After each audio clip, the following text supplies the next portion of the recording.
Codex गिगस और devil Bible एक ऐसा खतरनाक किताब है जिसको जो पढ़ता है उसकी वहीं मौत हो जाती है या फिर वह अपने मानसिक संतुलन खो बैठता है। इस किताब को लिखने में 160 गधों का खाल का प्रयोग किया गया था और आज भी इस किताब को एक बहुत ही खास जगह पर रखा हुआ है।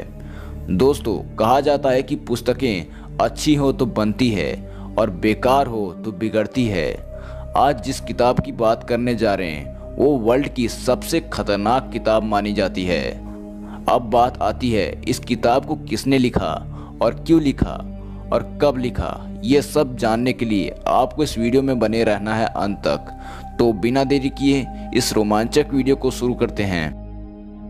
तो 13वीं सदी में एक संत था जो एक मठ में रहता था। संत कुछ समय तक ठीक था, लेकिन संत कुछ समय बाद अपनी मनमानी करने लगा।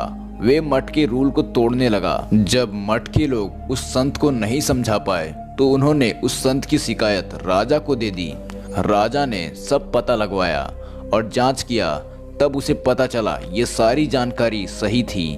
उसके बाद राजा ने उस संत को अपने दरबार में बुलाया और कहा कि तुमने यह गलती की है और इसलिए मैं तुम्हें सजा में मृत्यु दंड देता हूँ। और संत मृत्यु का नाम सुनते ही डर गया और उसने राजा के साथ एक सौदा किया। उसने राजा को कहा कि अगर राजा उसे छोड़ देते हैं तो वो एक ऐसी किताब लिख देगा जो राजा और सभी राज्य के लिए बहुत ही अच्छा होगा, जिसको पढ़कर प्रभावित होकर अच्छे काम करेंगे। उसके बाद राजा ने उसकी यह बात मान ली, पर राजा ने कहा उस किताब को तुम्हें एक ही रात में लिखना है। अगर सुबह होने तक किताब नहीं पूरी हुई तो मैं तुम्हें फांसी पे लटका दूंगा। और संत यह शर्त मान लिया और संत को एक किताब और कलम देकर जेल में डाल दिया गया। फिर संत ने किताब लिखना शुरू कर दिया, लेकिन आधी रात को उसे समझ आ गया कि वो कुछ भी कर ले पर वह पूरी रात में इस किताब को नहीं लिख पाएगा। और फिर उसने किताब लिखना छोड़कर एक मंत्र जाप शुरू कर दिया। उसके मंत्र जाप से खुश होकर वहां पर एक शैतान प्रकट हो गया। उसके बाद शैतान ने संत से पूछा क्या समस्या है, और संत ने अपना समस्या बताया और कहा अगर आप यह किताब लिखने में मेरी मदद कर देंगे तो मैं आपके लिए सब कुछ करूंगा।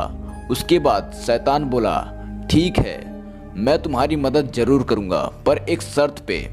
और शर्त यह है कि अगर ये मैंने तुम्हारा किताब लिख दिया तो तुम मेरे हमेशा के लिए बंदी बन जाओगे।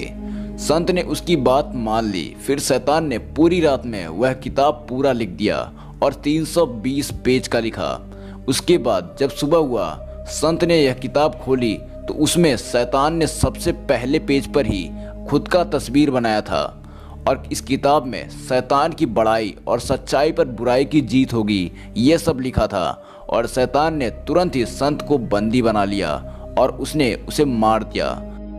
और जब राजा के लोग पहुंचते हैं तो उन्हें संत की लाश मिलती है और उसके साथ वहीं पर वह किताब भी मिलती है। उसके बाद उस किताब को जिसने भी पढ़ा वह मारा गया या तो फिर वह पागल हो गया। दोस्तों, इस कहानी में कितनी सच्चाई है ये तो मैं नहीं जानता, पर आपको क्या लगता है कमेंट करके बताएं। दोस्तों, आज का वीडियो बस यहीं तक था। अगर आपको ऐसे ही इंटरेस्टिंग वीडियोस देखना पसंद है तो प्लीज़ हमारे चैनल हिंदी फैक्ट नेटवर्क को सब्सक्राइब करें।